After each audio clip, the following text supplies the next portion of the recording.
ओडिशा के रायगढ़ जिले में कांतामल गांव में 7 अप्रैल को अंधेरे में रात के 3 बजे पुलिस दरवाजे तोड़कर घरों में घुस गई, बिजली काटी और कई लोगों को उठाकर ले गई। अगली सुबह जब कुछ लोगों ने इसका विरोध किया तो पुलिस ने आदिवासियों पर लाठी चार्ज कर दिया, आंसू गैस के गोले छोड़े गए, फायरिंग तक का आरोप लगा।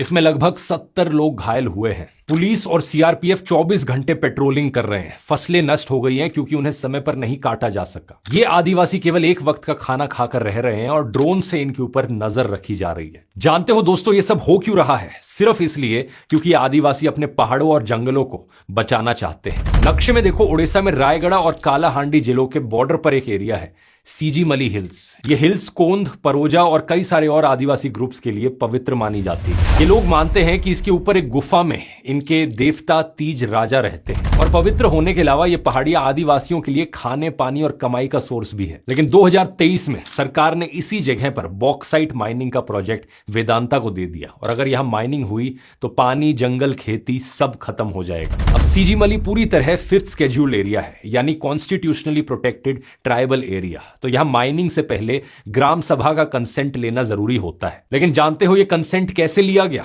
हेवी पुलिस प्रेजेंस में जबरदस्ती फर्जी ग्राम सभाएं कराई गई। इनमें माइनिंग से प्रभावित होने वाले कई सारे गांवों को तो शामिल ही नहीं किया गया और डेड लोगों के सिग्नेचर्स का इस्तेमाल किया गया। हजार रुपए देकर लोगों को लाया गया और जो नहीं आए उन्हें धमकी दी गई। इनसे कंसेंट नहीं लिया गया बल्कि कंसेंट लेने का नाटक किया गया। जब आदिवासियों ने इसका विरोध किया तो उन्हें जेल में डाल दिया गया। अगस्त 2025 में ट्राइबल वुमेन एक्टिविस्ट नारिंगी देई माझी को हॉस्पिटल से उठा लिया गया, जहां वो अपनी डॉटर इन लॉ की डिलीवरी के लिए गई थी। जब एक्टिविस्ट मेधा पाटकर यहां आई, जाने ही नहीं दिया गया और रेलवे स्टेशन पर ही डिटेन कर लिया गया। अगस्त 2023 में तो 9 एंटी माइनिंग प्रोटेस्ट लीडर्स पर यूएपीए तक लगा दिया गया, वही यूएपीए जो आतंकवादियों पर लगाया जाता है। ये एक टेम्पलेट है दोस्तों, जो धीरे धीरे पूरे देश में फैलती हुई दिख रही है। जो इंसान अपने हक के लिए आवाज उठाएगा उसे देशद्रोही कह दो, आतंकवादियों का कानून उन पर लगा दो। अभी आदिवासियों की सहमति के बिना एक 3 किलोमीटर लंबी रोड बनाई जा रही है जो माइनिंग साइट को स्टेट हाईवे से कनेक्ट करेगी। फिलहाल ये लोग इसी का विरोध कर रहे थे, जिसके बाद रात के 3 बजे पुलिस